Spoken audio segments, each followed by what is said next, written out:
Do you want to maximize your success with NCUA? Join Mark Treichel as he shares with you the insider's view on passing your exam with flying colors. The With Flying Colors podcast is sponsored by Credit Union Exam Solutions by Mark Treichel.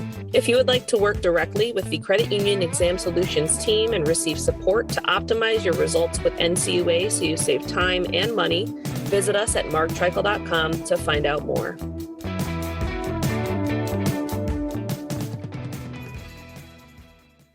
Hey everyone, I'm Mark Treichel, and thanks for joining me today for another episode of With Flying Colors.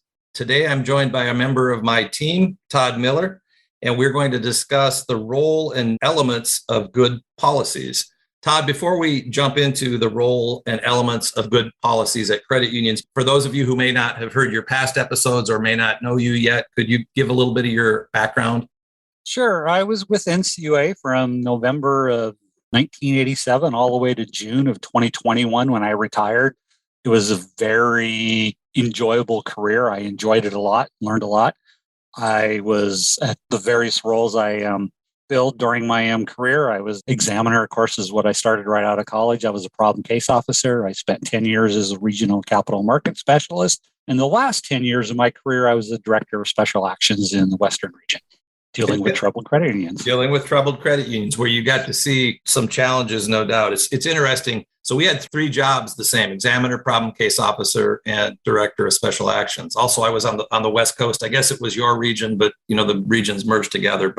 And you started, it didn't dawn on me until you just said it. You started a year after me and you worked exactly 1 year more than me. So our tenure is, I think you might have one more month on than I. So anyway, I digress. All right. So policies, what are they? What makes them good? What's their role and what's their element? So we're going to talk about policies. And so based on, you just described what your background is. So something in your background, something that you saw made you want to discuss this as a topic, Todd. What was that? Well, there's a number of things why I wanted to discuss this as a topic.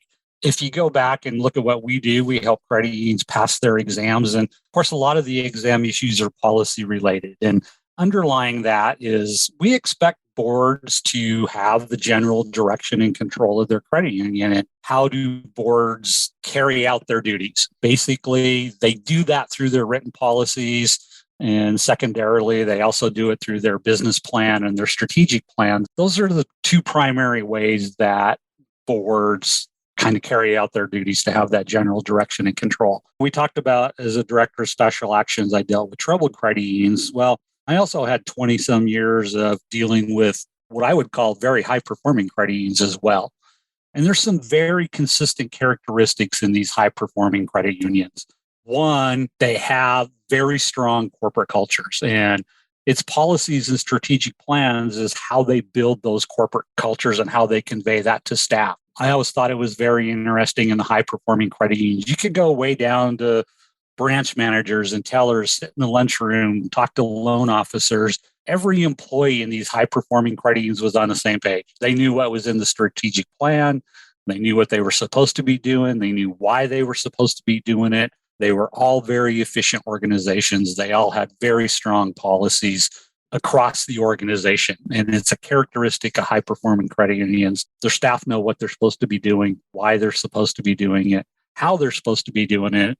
And that's all conveyed to them through written policies, that strategic plan, that business plan.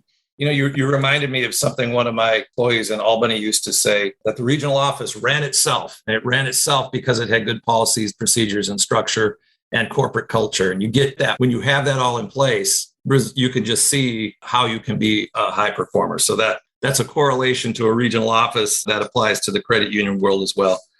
So, well, go ahead. Maybe go ahead. Just another piece to that, maybe another way to paraphrase that and describe it is it's transparency across the organization. And we're going to digress just a second because I can and I have the mic at the moment.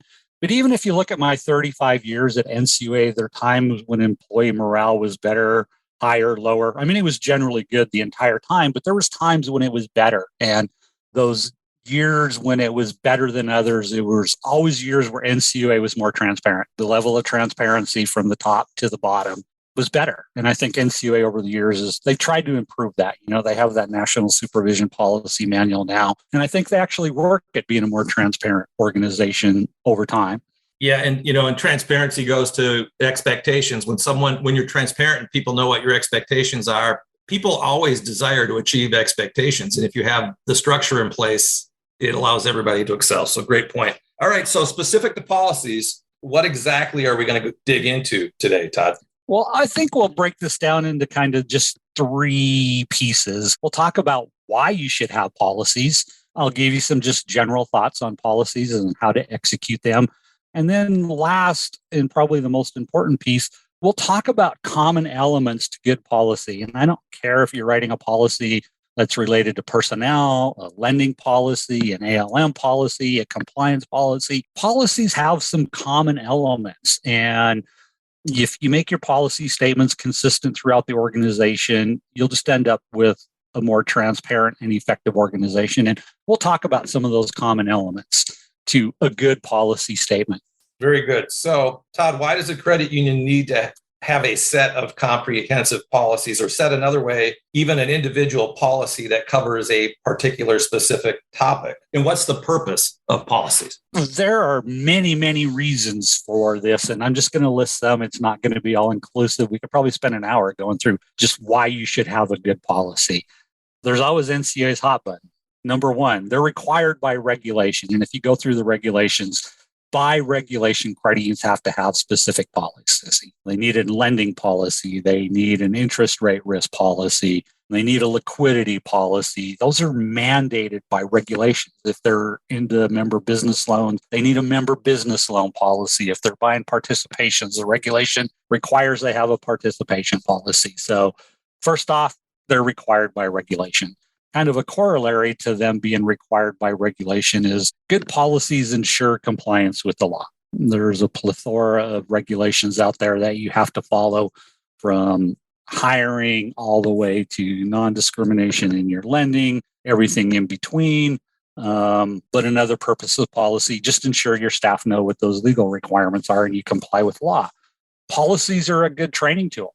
When you hire a new employee, how do you get them familiar with the organization and what they're supposed to do and what the organization's expectations are? So policies are a good training tool. One of them you mentioned earlier when we were talking about NCUA. Policies are there to set expectations. You communicate that corporate culture, their values and mission, and that corporate culture is really important. And there's a lot of benefits to a strong corporate culture. Organizations with strong corporate cultures, they tend to be more efficient. They have lower employee turnover. Your employees tend to be happier. They know what expectations are and they meet them. It makes for a more pleasant work environment for all your employees. There's fewer compliance failures, and service quality to your members just tends to be much higher when you have good written policies. Second piece of that, or a continuation of that, is they set standards for behavior and conduct and performance for both employees and management. And this is really important, that people know how they should behave and they should have standards. And this is kind of an important one for management. If you expect your employees to follow policies, you need to make sure as management and executives that you're following themselves. From a board perspective, good policies keep management accountable. And from a human resource perspective, it helps you defend against lawsuits, and it lets employees know where to get help in terms of if they have any questions about employment or about any aspect of their job. Policies let them know where they need to go to get answers. So that's just some general reasons and the purposes for having policy and good policy statements. There's a lot there to unpack, Todd. And as you were going through it, I'm going to highlight one of the topics you mentioned, which is it's good to have one because they're required by regulations. And where the rubber meets the road, you and I were chatting with a credit union the other day, and we were having a discussion. The credit union had a draft examination report. They thought that perhaps some things didn't need to be in a document resolution and that perhaps they could be in an examiner finding. And as they brought that up, you pointed out to them that the items that were in the document resolution were there because they were violations of regulations, and you didn't think, and you thought that that's probably where they should be because they were a violation of regulation. Anything you want to I'm assuming you agree with that, but anything you want to add to that thought? No, I'm not going to add to it. I agree that place there was I think it was 4 violations of regulation, and policies are so important. You just credit unions shouldn't get themselves into where you have multiple violations of regulations. And if you have good policy statements and good training programs to educate your staff on those policy statements, you're not going to end up with regulations of violation. Very good. So you've touched on some of the reasons or purposes for good policy statements. And you also mentioned that we're going to discuss common elements of a good policy. Before we dive into that, are there any other general thoughts before we get into specific policy elements that you'd like to chat about? I do. I have a couple things before we get into basically the common elements of a good policy. These are just some things that I've learned over my years with experience with NCUA. I didn't read these in a book. They're just my observations. We're not a management consultant. These are just kind of my views. Implementation, it needs to happen from the top down. And I mean, the board needs to be clear in setting expectations. A lot of times they do that with that strategic plan and business plan. They do that in their policy statements as well. You want to have a high-performing organizations. Your executives need to set a good example, and they need to abide by policies if they expect staff to do so as well. So lead from the front. Sound policies are implemented from the top down. Policies need to be readily accessible by staff. It's hard to expect your staff to comply with policies if they don't know what they are. So within your organization, have them in your library, make them easily accessible to staff. And if you're a loan officer, your lending policies probably should be in writing in your desk. Have staff meetings, go over them periodically, but they should be easy to find for staff. And so make them accessible, spend some time training on them, communicate them throughout the organizations.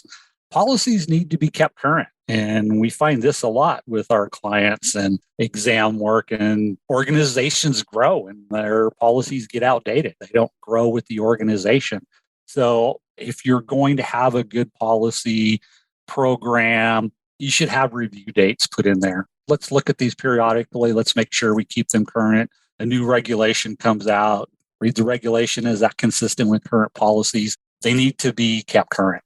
On the other side of the coin, while employees should be educated on policy, they should also know that there's consequences for not following policies. While expectations are important, training is important, there does need to be consequences if policies are not followed. You'll have a breakdown in the organization if there isn't consequences for not following policy.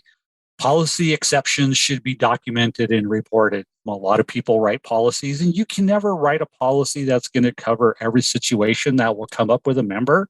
So there are going to be times where there's exceptions to serve a member or help out an employee or whatever it may be, but policy exceptions need to be documented and reported. If you get into this situation where you're having more exceptions or a lot of exceptions to policy, it's time for the board and management to sit down and say, is that policy appropriate? We're having to go through and create a lot of exceptions to policies to serve our members. Well, maybe our policy needs a little bit of revision.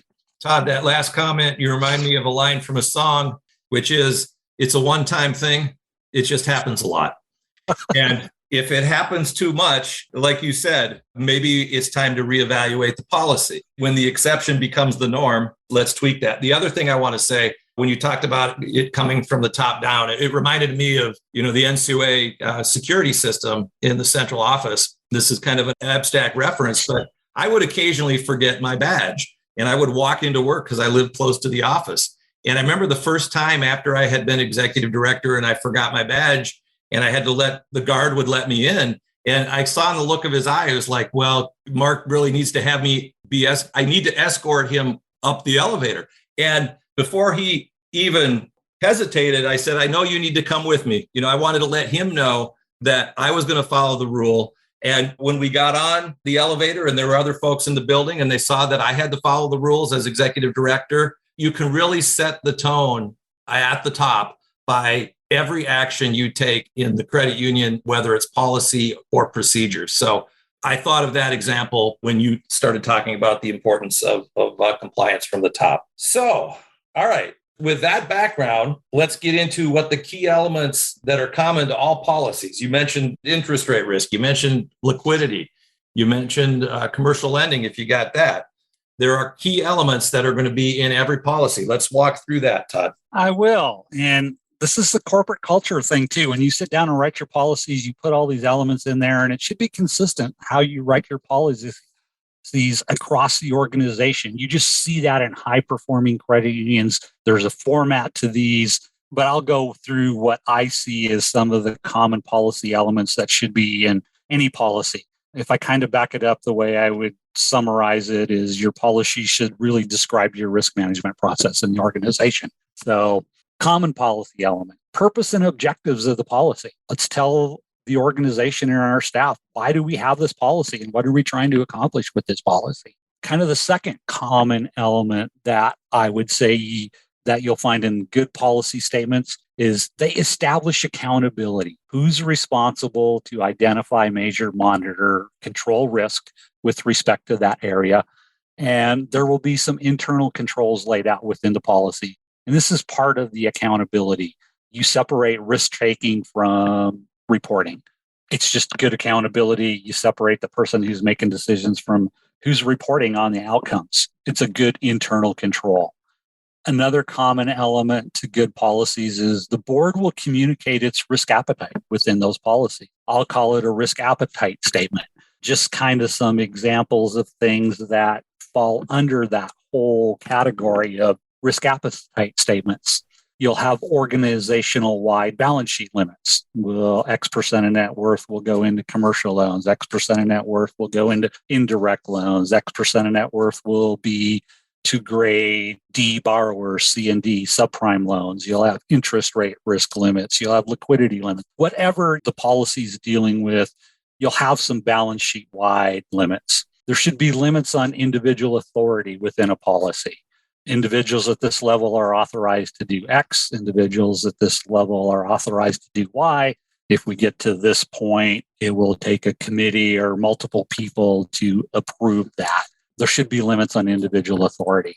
There should be limits on how that authority is delegated downstream. So you can authorize a CFO to purchase investments up to $2 million blocks. Well, you should specify what can he let his subordinates do. That should be laid out. How much can an individual with policy, the authority, delegate it downstream. Limits need to be real, not just guidelines. And over my years, lots of credit unions, they like to put guidelines in policies. You get into higher performing organizations, there's not guidelines in policies. There's hard limits in policies. Guidelines might lead you up to a limit, but limits need to be real. I think you need to be wary of guidelines that create some wishy-washy corporate culture. Limits get fuzzy. You can have guidelines, but they need to be backed up with real hard limits on the back end. Limits need to be triggered before risk profiles change significantly.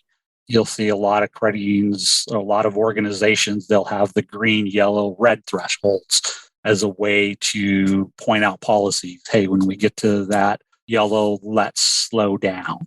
The other thing is, and I see this as a weakness, and it happens in many credit unions, there will be a regulatory limit, and they will make that their policy limit. When, I'll just give you an example, we have a regulatory limit that you can have low-income credit unions can have 20% of their deposits from non-member, and you'll see people write that in their limit, but they're at zero. There needs to be something triggered when they go from zero for 10 years to 5% or 10%. It's not an effective policy limit if it doesn't create some warnings as you change your risk profile. Another one is investment. I see when I was a capital market specialist, there was a lot of credit unions wrote investment policies. Their policies authorized everything in the regulation, from repurchase transactions to high-risk private label mortgages.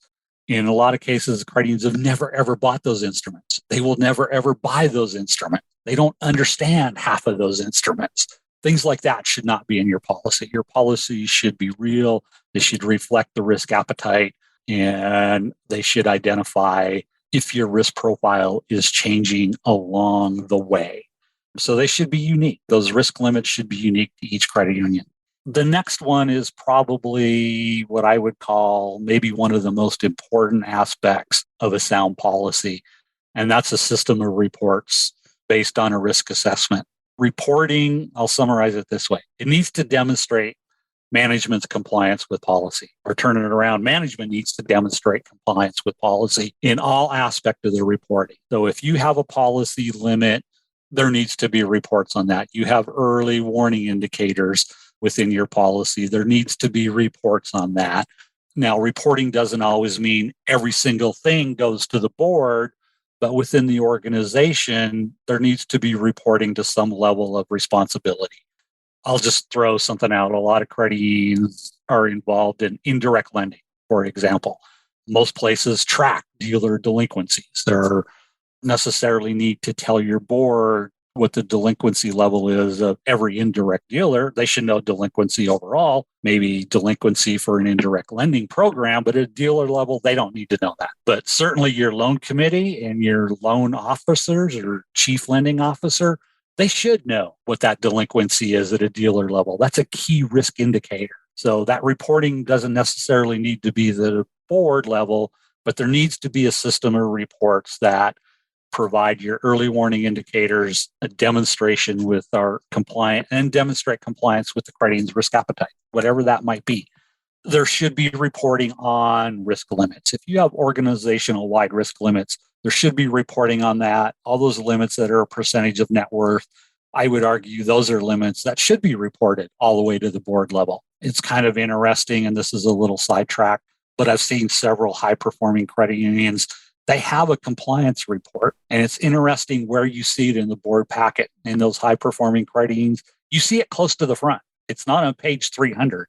It's on page 3 or 5 or 7. It's somewhere close to the front in those high-performing credit unions because they take it seriously. And a lot of times there's strategic plan elements on that type of compliance report as well. Policy exceptions, they need to be reported. We kind of talked about it a little bit earlier on general thoughts. If you get too many exceptions, it's time to review your policy. Another thing with reporting and compliance with policies, I think it's important for boards especially that your reporting process shows trends over time. It doesn't show what your limit was this month.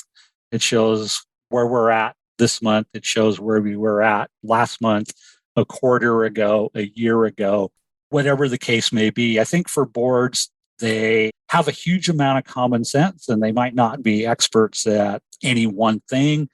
But I think most board members will, if they look at a trend and they see things changing, it will prompt them to ask a question. And even for management, it's good to know what direction you're moving and how fast you're moving. It's not just where you are, but where have you been and where are you going? You kind of need those headlights down the road. So trend reporting is very, very important in my mind. And I think for a board member, it's probably more important than even knowing where we're at today. It's where have we been? Where are we at? Directionally, where are we going? I think you need all three of those types of reports and monitoring. And that should be written down within your policy. You should define this reporting process very clearly in each of your policy statements. And then last, we talked about the final thing is there should be a systematic review date. Not every policy needs to be reviewed every year. By regulation, there are certain policies that do need to be reviewed every year, but there should be some ownership within the organization and a specific review date for all policy. Even NCUA, we go through all our regulations every 3 years. In theory, we go through them every 3 years anyway. I don't know why I'm saying we're retired. We're not part of NCUA anymore. Habit, I guess. But that review date is important. And, I think a lot of credit unions, when they get findings, you just see it quite frequently. They're going to hard. They're working every day. They're at 500 million. All of a sudden you turn around. Now we're at $1.5 billion and policies haven't changed, but we've got all these new programs and different things going on. And it's important as an organization grows that those policies grow with them. The examiners say they want it appropriate to your complexity, and it just needs to. So set up a process to review them periodically so they grow with you. That's a lot you threw at the audience, a lot you threw at me, Todd. I'm going to highlight a couple of things, and then I'm going to have a couple follow-up kind of questions for you before we wrap up here. But, your second to last point on trends and a point in time, To me, the word that jumps out is context. I need to have context. I like to see things over time. Is it growing? Is it shrinking? Your point that just knowing a number today can pretty much be irrelevant if you don't know what's the goal, what's allowed, and where have we been and where are we going. And I think you really said it well, that providing that allows the board members to understand and provides them the opportunity to ask better questions. And that can lead to a dialogue that can lead the credit union to a better place. So that's my take on trends at a point in time. Jumping back to limits on individual authority, things that jumped into mind there is when people violate that limit to authority, there's the potential that you could have bond claim in situations like that under the most intense of those scenarios. Any thoughts relative to that side of things as it relates to limits on individual authority? Yeah, and I'm going to go back to something else I said earlier too, the tone from the top. If you have one employee violating limits in his own authority or her own authority, other employees are going to see that, and you're going to see that behavior occur through with other people in the organization. It's a morale killer when employees see management saying, do this, and they do something else. It's just not good for morale. A lot of times examiners find this because those employees that are unhappy and disgruntled about that will tell their examiners that this is going on. That happens a lot.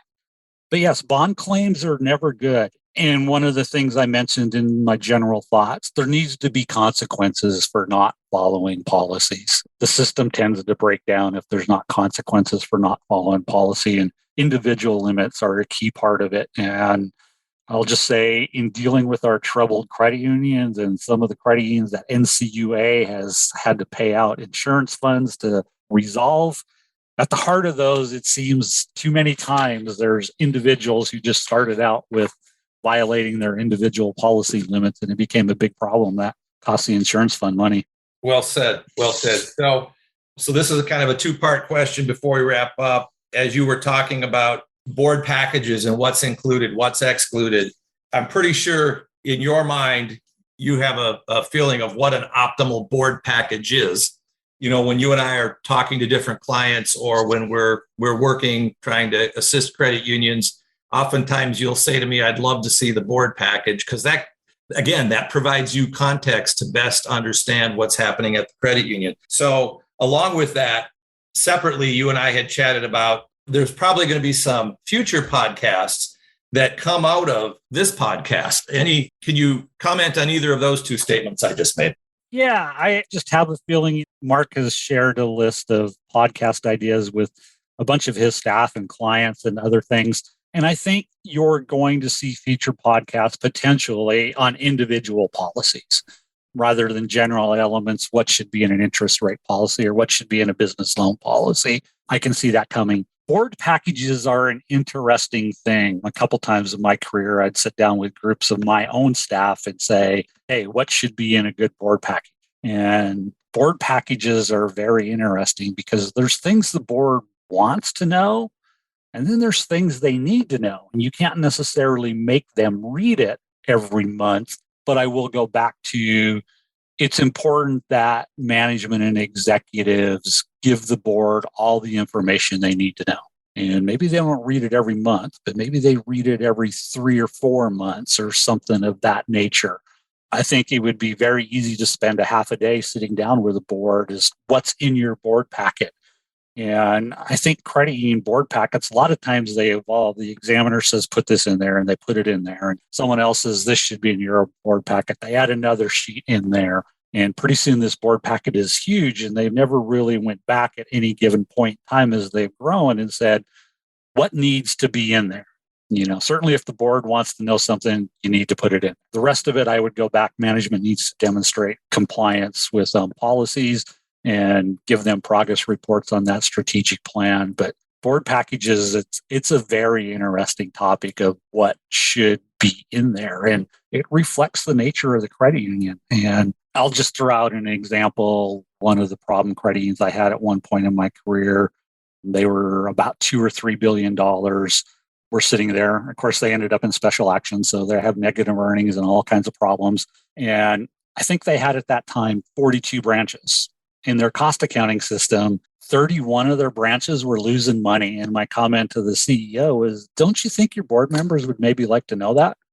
Most credit unions, they don't necessarily report all that branch profitability to the board. And there's probably not a necessity to, but at a strategic plan, occasionally, it's probably information that you should share with them sometime. It's a pretty significant fact when 3/4 of your branches are losing money, and maybe your board members might want to know that.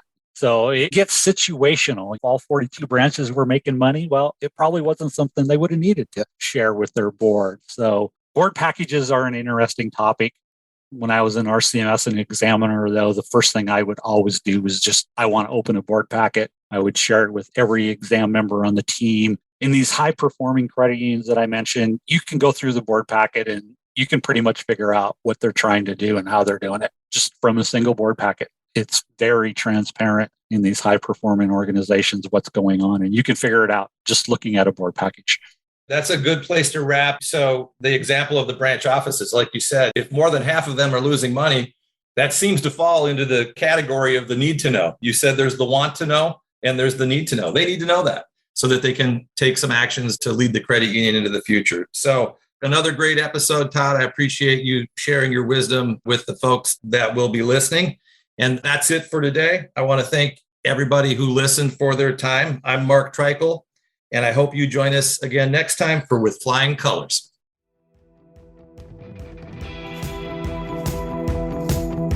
Thank you for joining us on this episode of With Flying Colors.